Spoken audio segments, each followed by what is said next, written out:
This is cool. Like, this is a lot of fun. I feel like this is when we first got the base camp because it was so different than any other trailer. Kind of like wow the whole way through. I think that's what this is here. Like, I love the wood and stuff. It kind of reminds you of like the boating industry.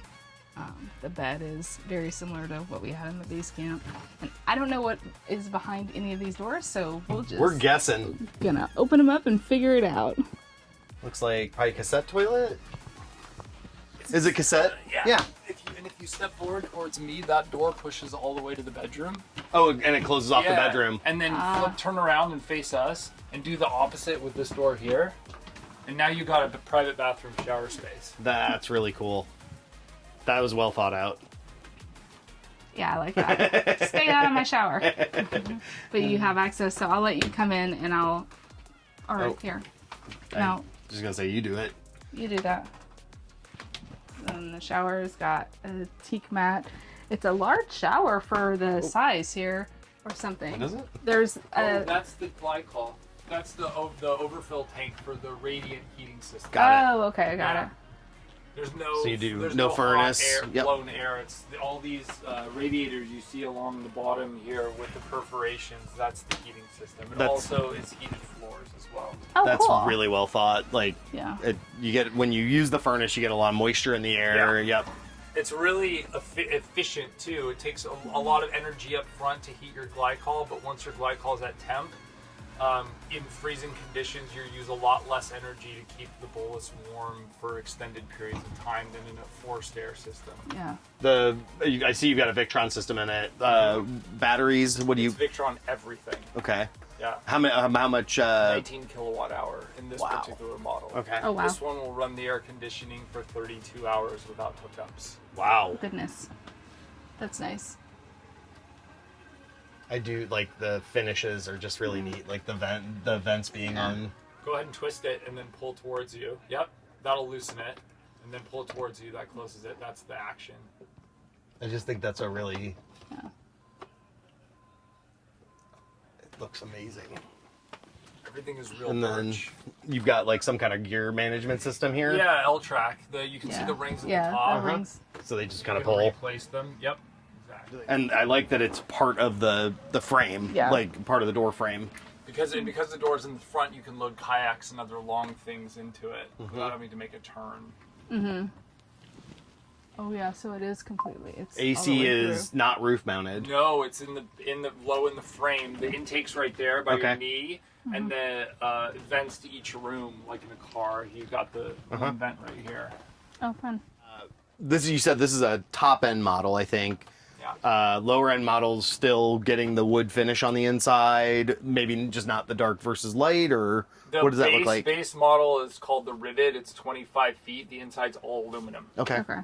It's not the same aluminum. There's still an inch between the outside wall and the inside wall, but it's an aluminum finish, and then you get birch upright walls here, and that's it. And then you can go up from there to what we call our luxury package, and our luxury package is a full birch interior. It's this color, single, and then this is called the Endless Highways Frontier Edition, and this has this one-off two-tone aesthetic. We're doing this in 2 colorways this year. We're calling this one Dusk, but we also have Dawn, which is lighter seating, lighter flooring, yeah.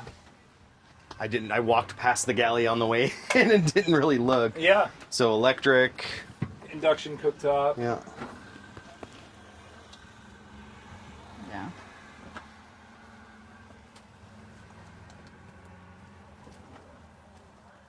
Someone's lunch. Sorry. That's okay. That's okay. But you still get the microwave. Convection Sink. microwave. Yeah. Decent amount of counter space. And then you said Starlink is integrated into the roof. That's the router. And the router, We put the router there on purpose because for most tow vehicles, you'll get high-speed internet in the cabin of your car while you're driving. Yeah. too. After we looked around the Bowlus a little bit, we got to sit down with their CEO, Geneva Long, and talk to her a little bit about the company, its connection to Airstream, as well as what got her interested in it to begin with. We would like to know more about the Bowlus history and what I guess what spawned from Airstream or however that happened, but more about the story itself. Great. So Bowlus was started in the late 1920s, and he had a history of building sailplanes and was one of the first sailplane enthusiasts of that time. And so he would take sailplanes up to the cliffs, and that's how you would fly sailplanes, certainly the extreme sport of the day. And over time, people's families wanted to come, and they needed to get these planes up to the cliffs, and so they designed trailers.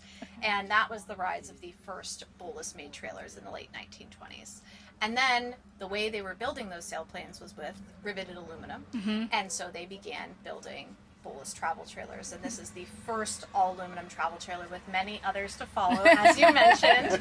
And that's really how it all started. And the founder of Airstream worked for Bowlus in the 1930s as a salesperson. And then when Bowlus went back to work for the war effort, building military sailplanes, he went on to build the Spirit of St. Louis.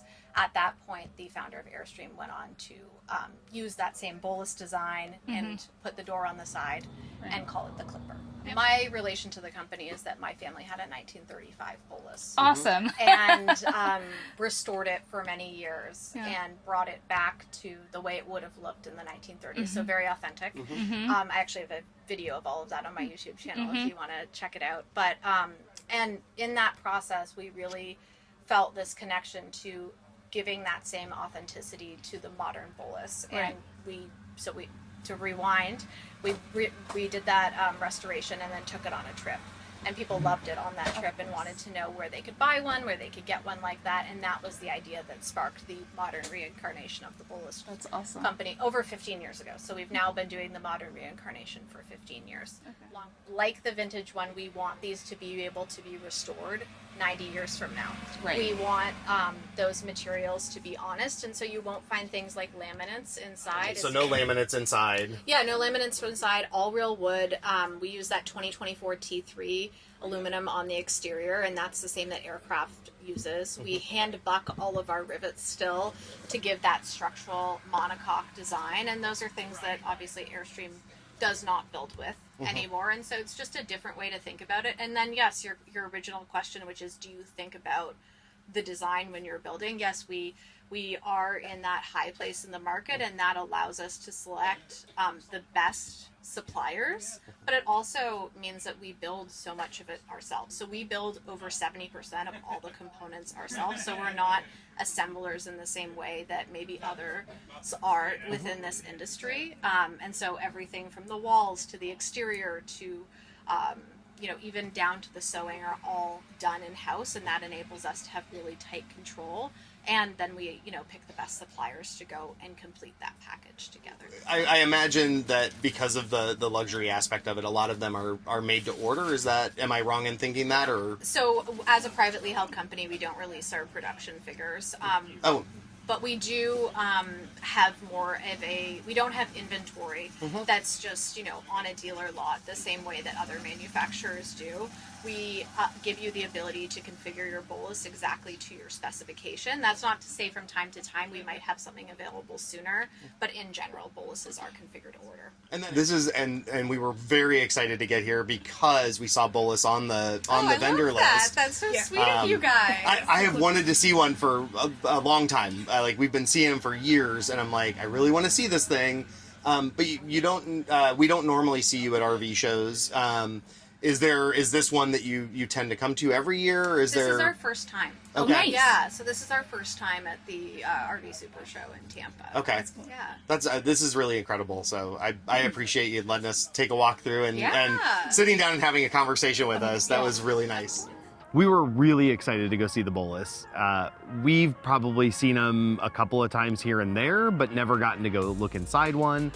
We were very honored to be able to speak with the CEO, Geneva Long. I thought she sat down and just was so nice to explain the history and explain her motivation behind restarting the company and rebuilding Bowluses for people. And didn't have anything against us because we have an Airstream. Of course not. The Bowlus is pretty fantastic. And that Frontier Edition was really cool. It has like 2,000 kilowatt hours of battery, which is unreal. We didn't put it in the interview, but she did ask if we would ever consider buying a Bowlus, and I told her Most probably, yes. I'd consider it. I am far too attached to my Airstream at the moment. Watch out next week. We're going to talk about replacing our mattress, which doesn't sound exciting. But it is. But it was. Thanks for watching.